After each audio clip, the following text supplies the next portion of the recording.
Bonjour à toutes et à tous et bienvenue dans ce nouvel épisode du podcast d'un couple d'entrepreneurs. C'est Guillaume et je suis vraiment hyper content de vous retrouver aujourd'hui. On est toujours dans le cadre de mon défi d'un podcast par jour pendant 30 jours et aujourd'hui je vais vous parler de quelque chose d'un peu plus sympathique, un peu plus léger, qui est tout simplement le fait que en tant que chef d'entreprise, alors c'est vrai que je m'adresse vraiment aux TPE, PME qui vraiment se battent pour faire connaître leur boutique, se battent pour trouver des clients, bref. Je m'adresse vraiment aux personnes où, tout simplement, le dirigeant, c'est l'entreprise. Ou les dirigeants, c'est l'entreprise.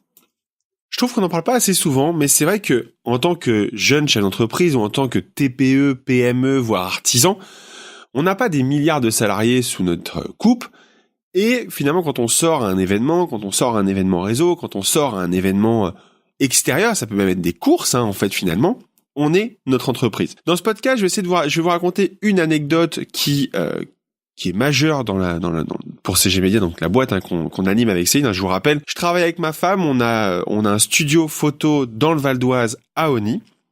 Principalement, on fait de la grossesse, de la maternité, mais on a beaucoup d'activités corporate, pro à côté de ça. Et on se rend compte que dès qu'on sort de notre studio, on est notre boîte. Prenons un premier exemple. Quand on va, donc on a une voiture qui est logotée aux couleurs du studio, donc on peut pas la louper, c'est une Fiat 500 verte avec des banderoles sur les côtés qui a été faite par notre graphiste.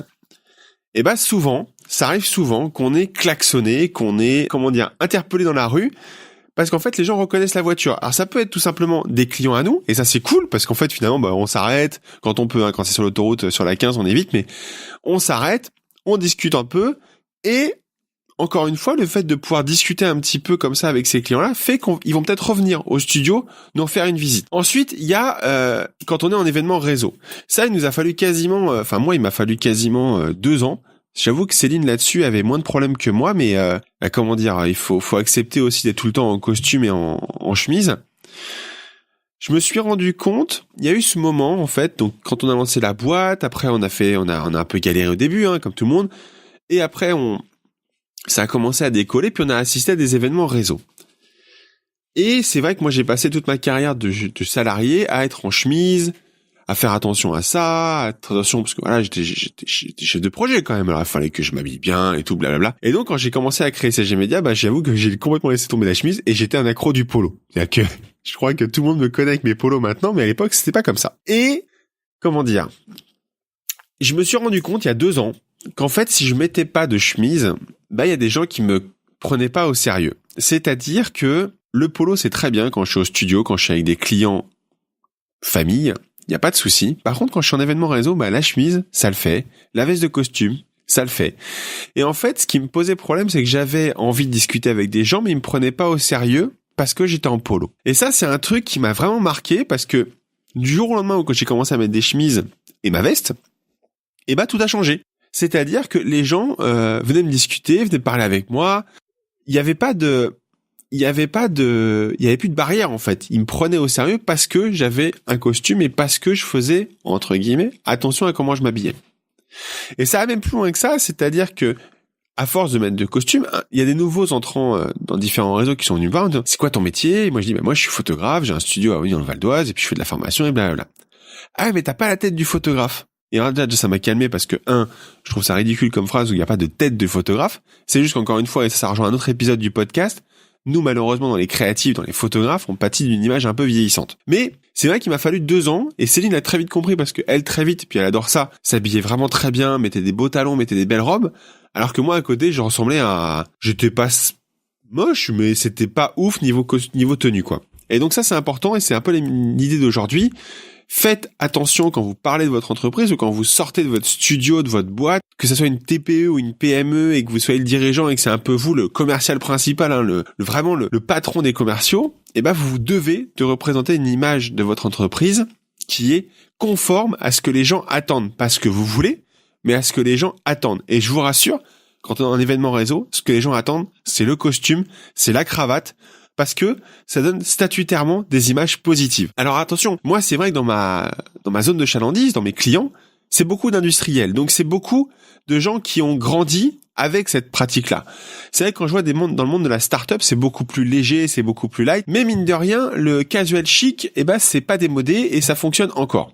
Donc, même dans le monde de la start-up, même dans le monde de l'industrie ou dans le monde du cosmétique, le costume ou la chemise en tout cas, pas forcément la cravate, mais le costume, le pantalon et la veste, ça a son importance et vous devez donner l'image que les gens attendent de vous. C'est très bête comme pré-réflexion, mais c'est presque obligatoire. Vous devez correspondre au schéma de vos clients, de ce qu'ils attendent de vous. Et je peux vous assurer que quand je reçois des familles au studio en costume, en chemise, en cravate, ils s'attendent pas du tout à ça. Alors que si j'ai un événement réseau juste derrière et que je m'étais habillé le matin pour ça, là, ça paraît cohérent. Donc vraiment, j'insiste là-dessus, vous êtes l'image de l'entreprise. Et ça peut aller encore plus loin. Je vais vous raconter une autre anecdote. Céline faisait beaucoup de plongée l'année dernière. D'accord ? La tenue d'un quelqu'un en plongée, c'est un maillot de bain, une combinaison et des bouteilles. En faisant cette activité-là, en parlant en permanence de notre structure, de ce qui on est, de ce qu'on fait, parce qu'on est fier de ce qu'on fait, faut pas non plus déconner, on est chef d'entreprise. On n'est pas, on est fier de notre entreprise, on est encore une fois, on est le VRP numéro 1. Céline a expliqué ce qu'elle faisait à une personne à la piscine. D'accord? Donc, niveau habit, on peut pas faire moins, je pense, hein.